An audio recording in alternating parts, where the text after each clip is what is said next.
Welcome to the World Away. Travel tales to inspire your wanderlust. Welcome back to the World Awaits. I hope you've had a wonderful week, everyone. How's your week been, Kirstie? Oh my God. I love how you say that. It has been, you might know something someone else doesn't. It has been one of the biggest weeks of my life, to be honest. And yes, all will be revealed by Saturday, our time. But make sure you follow me on my socials at Kirstie Writes because, I've had some pretty life-changing news. This is about my crime fiction. So, yeah, hopefully we can chat more about it next week. How's your week been, Belle? Oh, I love how this is playing out, and I can't wait for the news because the tension. Well, look, let's just take a deep breath and pause for a moment because if you are in Bali today, hello and happy Nyepi, which is the day of silence and the beginning of the Balinese New Year. Incredibly, on Bali on this day, the island is absolutely silent, and that means no work, no flights, the ports are closed, there are no cars on the road. It really is the most beautiful experience. If you're planning to go to Bali around this time next year, I would highly recommend that you just have that one day. It is just divine. But aside from Yippee, I have been putting my house back together after nearly 2 weeks in South Africa. And one of the things I've had to do is file an insurance claim. I hate paperwork so much because I did have significant flight delays getting home, including my Virgin flight from Perth to Melbourne cost nearly $600 in change fees. That is the cost of a round ticket on a good day. And no, before you say, was it premium economy or business? It really wasn't. It was my old favorite seat down the back near the toilets. Love 24D. Gets me every time. Yeah, God, I hate those seats near the toilets, the smell and the movement noise. And when you're particularly on a long haul, I hate the smell. I hate that. Anyway, and I just have to quickly drop in. I was just seeing something this morning about someone who claims that it was reported in, I think, the Daily Mail, and they were claiming that they did a 5K run in the toilets. He did. He was an influencer and he did a 5K run in the toilets, took up the toilet for apparently took him an hour, which is a very long 5K run. But clearly, if you're running in a toilet, it's going to take a long time, and videoed it. And everyone was outraged because obviously, locking yourself in a toilet so no one else could use it. Anyway, we are jumping in this week with some positive travel news. And for the first time, an Australian city has taken the top spot on Time Out's annual list of the 50 best cities. Yeah, so Time Out's Best Cities list is a renowned guide that celebrates the places that locals genuinely love right now, as revealed by its survey, because they surveyed more than 24,000 locals in 42 languages about the place where they lived. So the questions covered topics like food, nightlife and culture, as well as affordability, happiness, and the overall city vibe. A panel of more than 100 Time Out city experts from around the world were also asked to name the most exciting cities in their opinion right now. And all the data from all of those different criteria was combined to create the ranking, and the top gong goes to Melbourne. Yay! Woo-hoo-hoo! So Melbourne locals gave a huge 94% for the food, which is hardly surprising. Food in Melbourne's incredible. And also 92% for our arts and culture. Again, not all that surprising. We're the cultural capital of Australia. And also the overall city rating, was a high happiness scores. The city ranked particularly high in local responses to things like, my city makes me happy and I find joy in the everyday experiences where I live. I have to agree with that. And it also scored really highly for criteria including diversity, livability, cultural activities, and affordability. And Gen Z ranked the Victorian capital third best city in the world. Well, the other top cities to land in the top five, so our rivals were Shanghai, Edinburgh, London, and we even beat off competition from New York. Melbourne previously peaked at number 2 a decade ago in 2016, and this year it climbed 3 places from 4th place in 2025. Sydney also made the list. Are we going to say where they ranked? Sorry, Sydney, you came in at 21, and Adelaide a shining star at 29 as well, which is a fine effort. Yeah. So Time Out Melbourne's managing editor, Leah Glynn, says that this is recognition that Melbourne has so much going for it, especially when it comes to the food, scene, arts, culture, sport, and other events and nightlife. Also free things to do and access to nature and transport. And she said, while we know that no place is perfect, that obviously they're pretty happy to see that Melbourne locals' experiences of their home were really positive overall. Yeah, she was pointing to a roll call of major sporting events in Melbourne. I mean, we've just staggered out of the Australian Open and the Grand Prix. A huge range of dining and nightlife options, some of the country's best galleries and cultural festivals, as well as cool neighbourhoods filled with heritage listed buildings, laneways with colourful murals, of course, and just the beautiful natural landscapes that surround and are embedded in Melbourne. So, given all of this, we thought we'd throw in a couple of our own local secrets. And these are places in our own backyard. So I'm going to make you cross the Westgate Bridge over here in the west. I'm going to suggest taking a walk through one of Melbourne's oldest suburbs, which is Williamstown, which is quite close to me. It was the city's first port. This is where John Batman first set up in 1835. And the joke is that Melbourne narrowly avoided being called Batmania. I mean, I kind of would have liked it, actually. Where do you live? I live in Batmania. To get here, don't drive, don't take the tram, don't take that wretched Melbourne tunnel either. Instead, take the ferry from Southgate in the city across to Williamstown. There's either a 2-hour bay cruise or you can just do a straight run between the two. And the waterfront at Willie is lined with yachts and cafes and restaurants. And if you are into odd, fusty museums, the Seaworks Maritime Museum obliges with loads of those cute little model ships and stuff like that. Fun fact, bushranger Ned Kelly allegedly played for Williamstown Football Club when he was imprisoned on a convict hulk, and this always blows my mind. So we had convict hulks moored off Williamstown in the 1870s, and he definitely helped build the seawalls that secure the land here. So you could pop over for the monthly farmers markets, which are like something out of a Midsummer's Murders setting, or grab a meal in one of the newly renovated old pubs. You could try the Morning Star, or Sebastian, which I love, which is a Basque-inspired restaurant and cafe with its feet in the sand on Williamstown Beach. Amazing. Well, I'm going to take you down south to the Bayside area where I live. And I've got a little surprising one for you, actually, because I think most people don't associate the Bayside area with having the most exceptional food and wine in the city.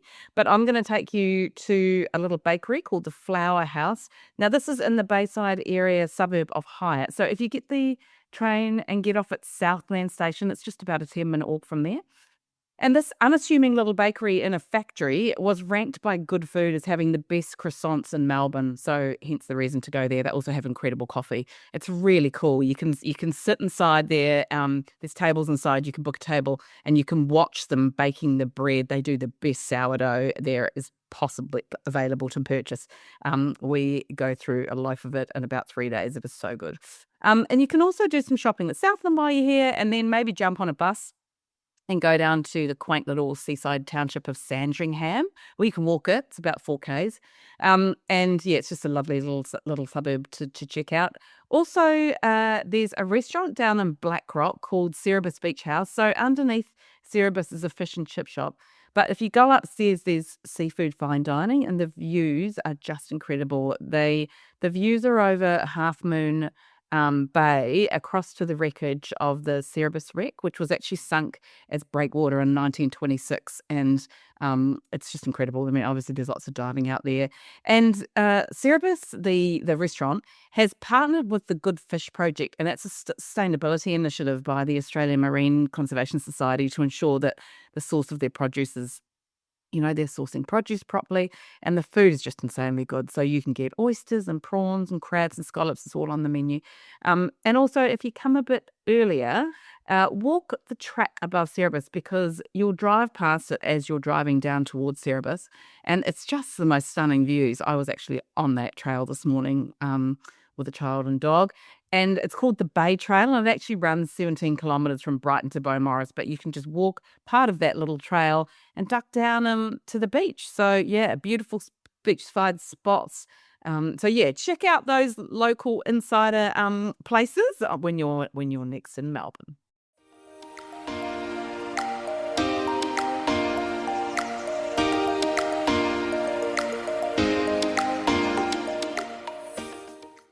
This week, I'm chatting to Kirstie about her recent trip to New Zealand.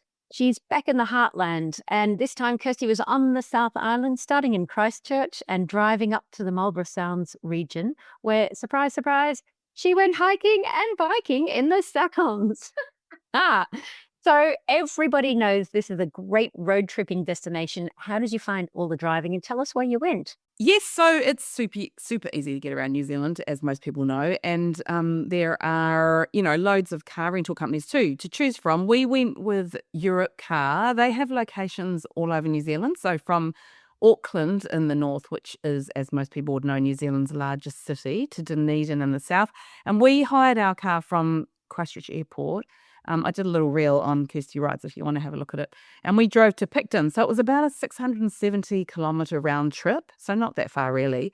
And we broke it up by staying one night in Kaikoura because really preferred only drive about a couple of hours at a time.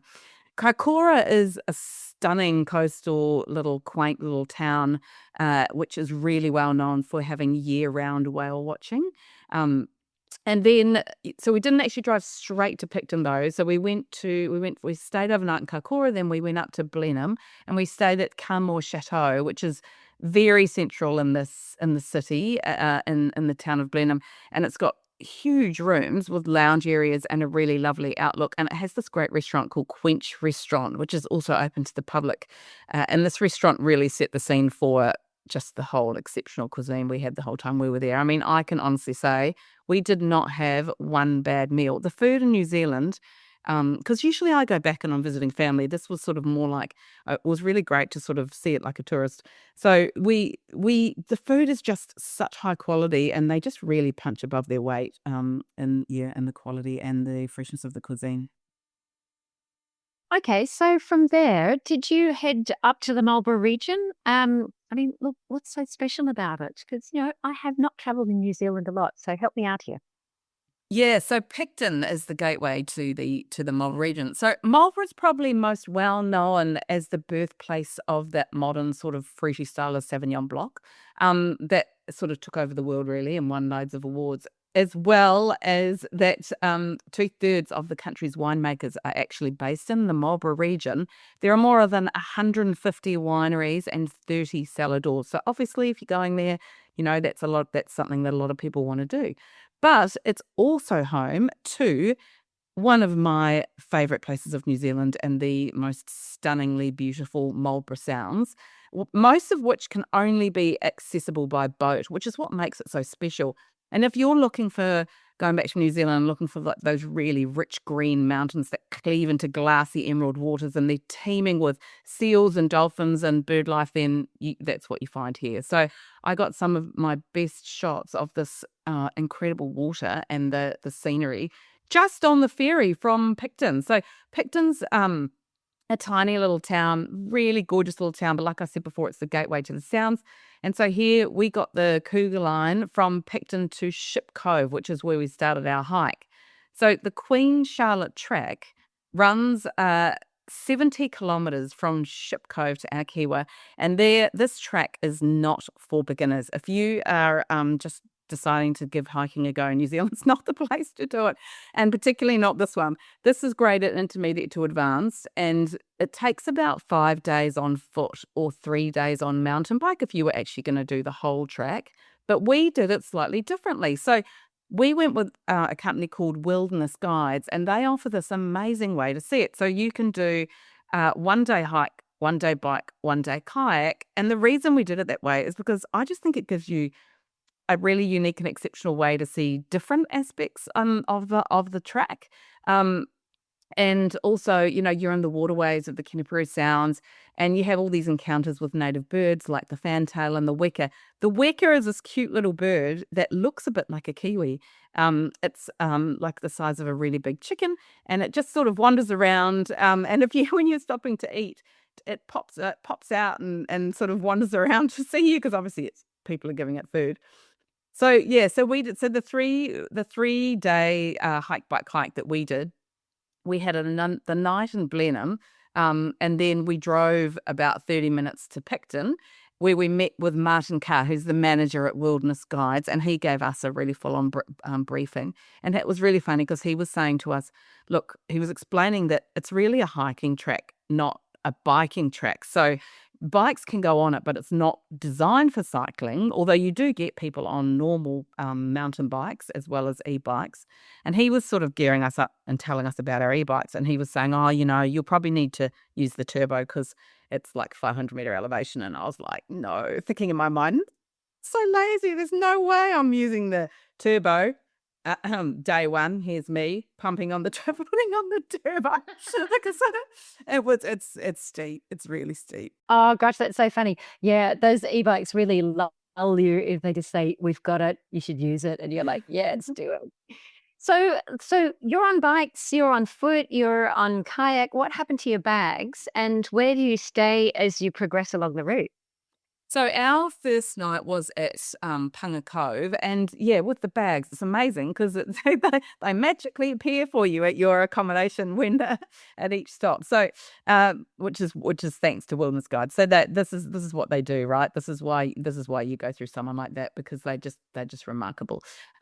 So our first night was Punga Cove. So we hiked from Ship Cove to Furno Lodge, which is about 17 kilometres, which does not sound very much at all, I understand, but it is incredibly steep. And it took us just under 5 hours. And by the end of that day, I had 30,000 steps and we'd climbed about 100 flights. So that gives you an idea of how steep it was.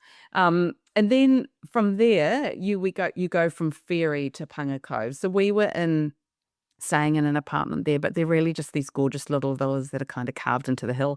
They're not apartments. And it was huge. We had this stunning room with views just overlooking the sounds. It was just remarkable. And you can only get there by boat from Picton, foot or mountain bike off the Queen Charlotte track, or by helicopter. And it just makes it really, really remote and very special.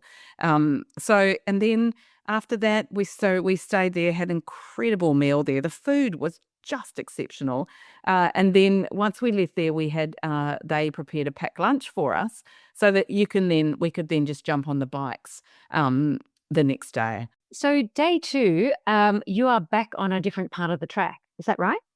Yeah. So the day two we were on the bikes. So day one we did the hike, and then day two we're on the bikes. So basically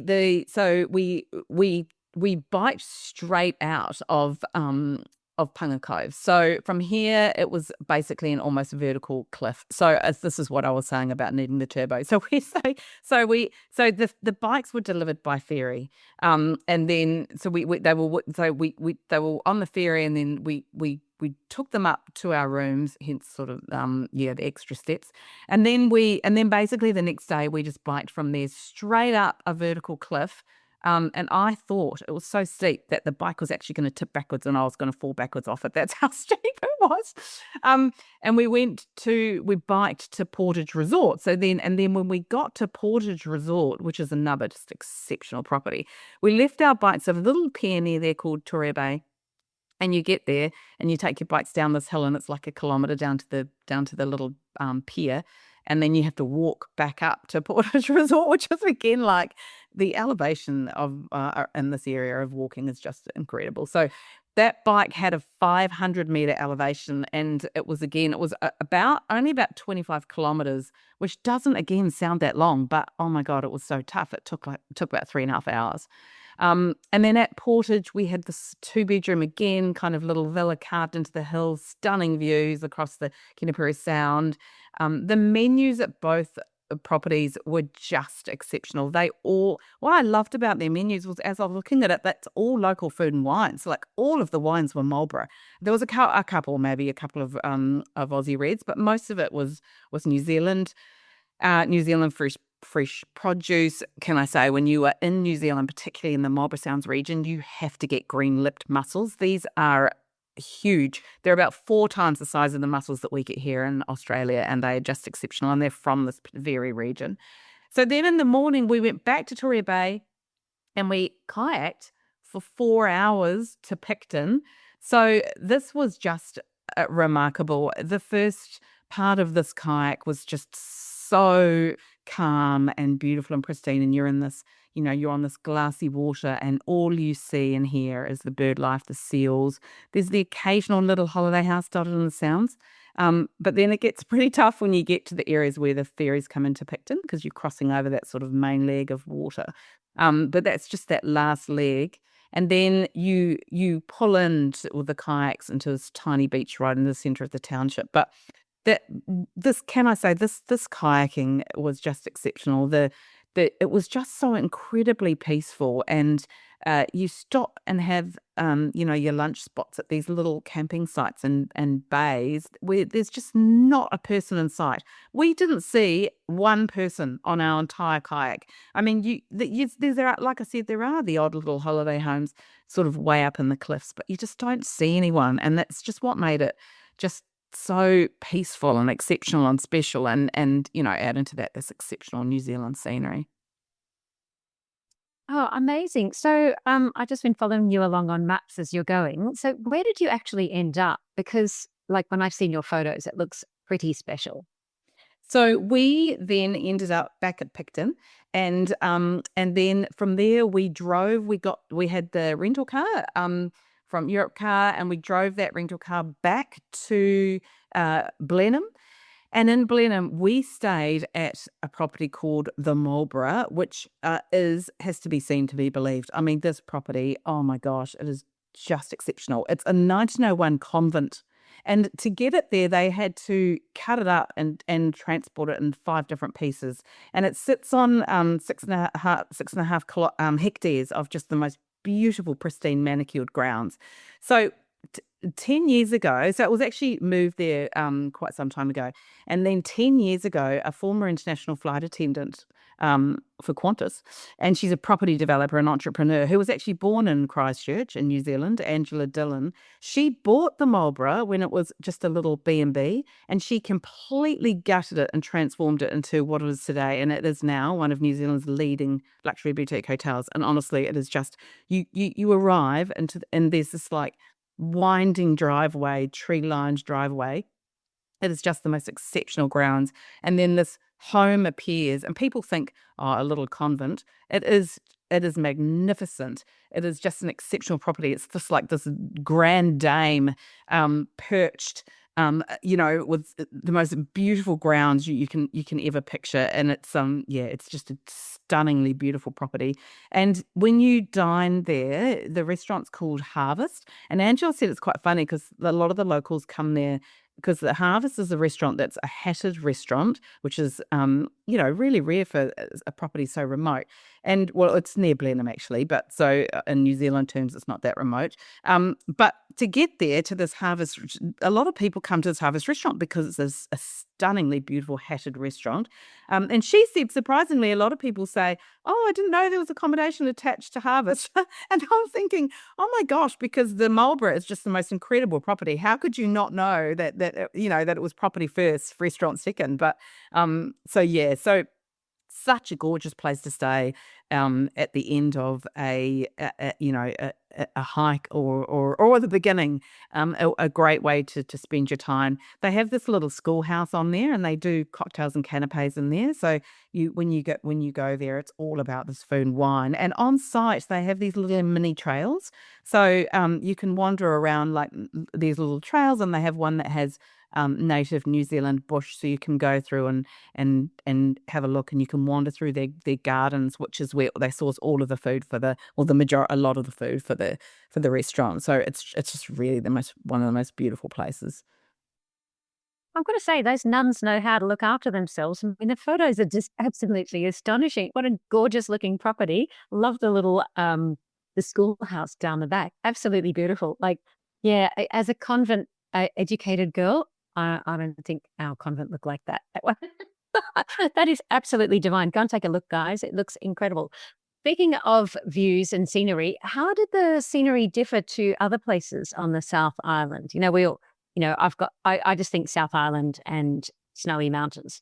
Yes, and everyone talks about Fiordland, the fjords, and also Queenstown exactly for that reason. What you say about like the snowy mountains and and look, that they are beautiful areas, absolutely beautiful. But the the best way and the only really way I can describe the Marlborough Sounds is that it's just magical and far less touristy. So not many people live here. It's very hard to get to, which makes it just so peaceful. And we stopped to chat to one local on the day one of the hike. And so near Furno Lodge, I stopped and had a chat to him, and he was saying that his father had owned the land back when there was literally nothing there, and they used to sleep in old army tents and go there once a year from Christchurch, and now it's sort of dotted with some little houses, but he said still to this day there's really not many people that live there. Like, he's only one of a handful of people that actually live there. He was doing some work on his house, so I stopped him and said, "Do you live here? We just want to have a little chat." So that's really what it comes down to. It's just so peaceful and serene and stunningly beautiful from that sort of glassy aqua water. It's the colours, the greener than green hills and just the mountains as far as the eye can see, and just the colours are just are really remarkable, and what make this part just so incredibly magical. And if you want to see some of those gorgeous sceneries that Kirstie's been talking about, jump onto her Instagram at Kirstie Writes and keep an eye out for her story in Australian Geographic Adventure. And if you would like to try the hike, bike, kayak option, you can visit wildernessguidesnz.com, and we'll put a link in the show notes. If you'd like to help support our production costs, you can buy us a coffee at coffee.com/theworldawaits. That's ko-fi.com/theworldawaits, so we can continue to bring you inspirational travel interviews with the world's best.